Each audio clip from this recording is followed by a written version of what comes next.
going on, everybody? Josh, I got a short one for you today. Several months back, back around the time when Persona 3 Reload episode Aigis was releasing, I made a YouTube short about how I didn't like that they were including a special fight with Joker.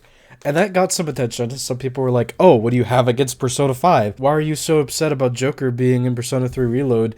Weren't the Persona 3 and Persona 4 protagonists in Persona 5 Royal, and this, that, and the other, and like kind of asking what my reasoning behind it all was. I want to sit down and kind of talk a little bit about how I just don't think I really liked episode Aigis for Persona 3 Reload as a whole. In the video, I said I was done. I wasn't buying it. I just could not. And I still haven't. I have stayed true to that. I have not bought it. I want to play it. It's not like I don't want to play episode Aigis in Persona 3 Reload. I would love to, because I really liked Persona 3 FES. I really liked the answer. It obviously wasn't perfect, but it was still an enjoyable time, and I would like to relive it in kind of like a modernized form. That's what I really loved about Persona 3 Reload as the base game. And of course, Reload wasn't perfect either. I recognize that. I had some problems with it here and there, but overall, I really enjoyed it. So looking back at when Persona 3 Reload was first unveiled to us, we had rumors of a Persona 3 remake around, but we didn't really know what that was going to look like. And then Persona 3 Reload just kind of has a trailer dropped in an event, and it was super cool to see. That was also dropped alongside Metaphor ReFantazio and Persona 5 Tactica, I believe. I personally was very excited. I had wanted a Persona 3 remake for a while. Like I said, I really loved Persona 3 FES. I played that back in 2019, and I had played that after playing Persona 4 Golden on the Vita. Going from Golden to FES was an interesting experience, but I really did enjoy Persona 3 FES. It gave me a run for my money on difficulty, even on the lower difficulties, just because the AI was so unpredictable. It definitely gave you more of a challenge, and it was super fun to get through that game, and very rewarding to get through that game. But of course, with Persona 3 Reload finally, existing, being a thing, and not really seeing anything about any of the content included in FES, specifically the answer, it was kind of like, okay, great first showing, can't wait to see more, hopefully we'll see the answer. And then, not long after, hearing word from development that, that's not going to be in the game.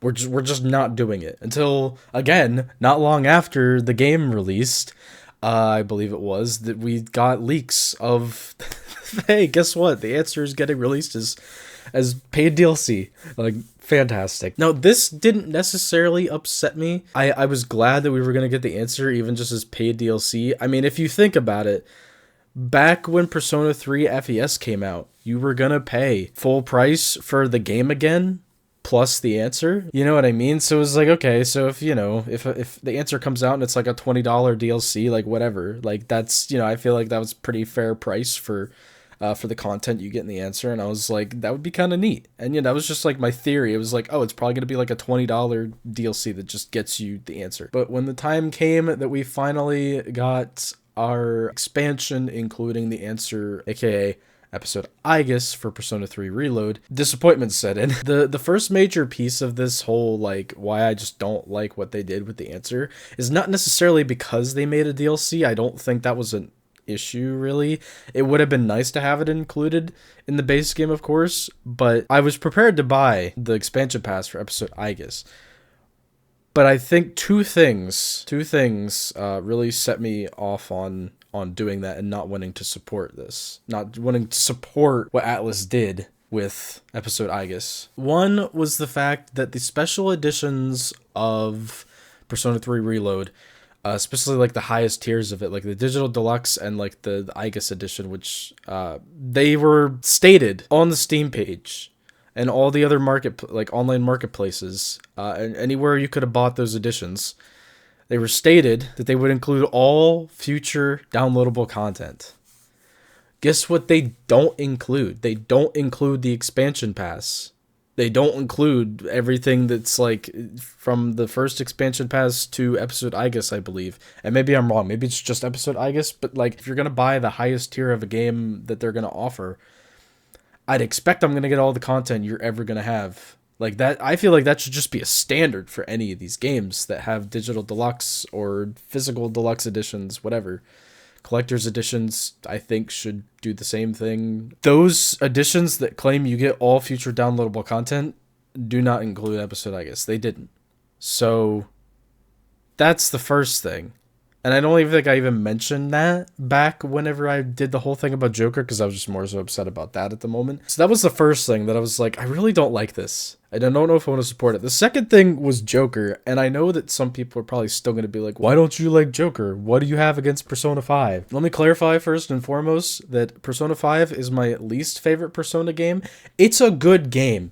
It's a great game. I do like Persona 5, but it's my least favorite, even considering Royal. And Royal is actually really good. I think Royal is a great upgrade to Persona 5. But it's also just, it's my least favorite Persona game. It's the worst for me to go back to for some reason. Like, I cannot get back into Persona 5, but I could probably replay Persona 3 and Persona 4 like over and over. Persona 1 and the Persona 2 games are a little more difficult, but for whatever reason, I just vibe with those a little more than Persona 5. I don't know, man. Persona 5, I feel like I can't connect with it, and I don't really know why. I have a much more of a connection to Persona 3 and 4 for some reason, and I really don't have an explanation for it. But that being said, I do like Persona 5, and it's not just that they included Joker in episode Aigis. It's kind of like, just like Persona 4 was at one point, Persona 5 has been milked to oblivion. Atlus has done everything they can to make money out of Persona 5 as an IP. It's actually insane. 3 spin-offs. Of course, there was a re-release of the game with enhancements. There's been crossovers with all kinds of mobile gacha games. And then, when they decided, we're actually going to work and make our own Persona gacha game, guess what they did? They just made it Persona 5. Now, of course, it has a new cast, like a new main cast and everything, but it's still Persona 5. Honestly, I feel like Persona 5, the Phantom X, was kind of just like a missed opportunity to make something original for Persona again. There has not been an original Persona release since Persona 5 released. Like a Persona gacha game where, and of course you could still include characters from previous games, that's not really a problem, but like they could have done something really original, really unique, but they decided to let it just ride the coattails of Persona 5. Anyways, back to episode Aigis. It's not so much that he was included, it's just that he was included after being included in everything for a long time. Persona 3 Reload seemed like this was finally Atlus saying, okay, we're actually going to put some focus on other stuff. Especially the fact that, like, alongside Persona 3 Reload, they also had announced a completely new game that didn't have immediate ties to anything else SMT related. Like, I think Metaphor is still very much an SMT game. It still has a lot of the same elements of an SMT game, but it's not like a direct Persona spin-off or SMT spin-off. Like, it's its own thing. It has its own style. And then when they just finally decided, hey, we're going to give you guys episode Aigis, here you go. Also, Joker's going to be in it. And it's just like, so we're not done with Persona 5? So much so that you have to throw him into, like, the middle of an existing plot line? And for what? Why? So that there's more content? It just feels like they're like, okay, we need to include more content in this to, like, give more an incentive to buy it. Oh, let's just throw in Joker. Now, was that the actual intention of putting Joker into episode Aigis? I have no idea. Maybe they just said, hey, it's going to be a cool little Easter egg. It's not going to make sense to the plot line at all, but we're gonna do it because it's just a cool little nod. If they really just wanted to say, hey, look, we know that fans really love this character, and giving them a really hard fight against him would be a really cool way of rewarding fans for being supportive of us. You know what? All good and cool, but that's still just kind of, I don't know. That's not necessarily a bad thing, but it's still not my thing. That, combined with the fact that I really didn't like their tactics with releasing it and not including it in their existing deluxe editions, it's like, man, I can't buy into this. And who knows, maybe if one day there's like a really good sale on that expansion pass, I might bite. But as it stands now, I can't see myself ever purchasing it. I really want to play it, I really do, but I can't see myself buying into it. And that's not to say I hate it. I know a lot of people bought it and played it and really liked it. and that's great. I'm glad. You know, I'm glad it exists even, but just everything surrounding it, I just don't personally like it.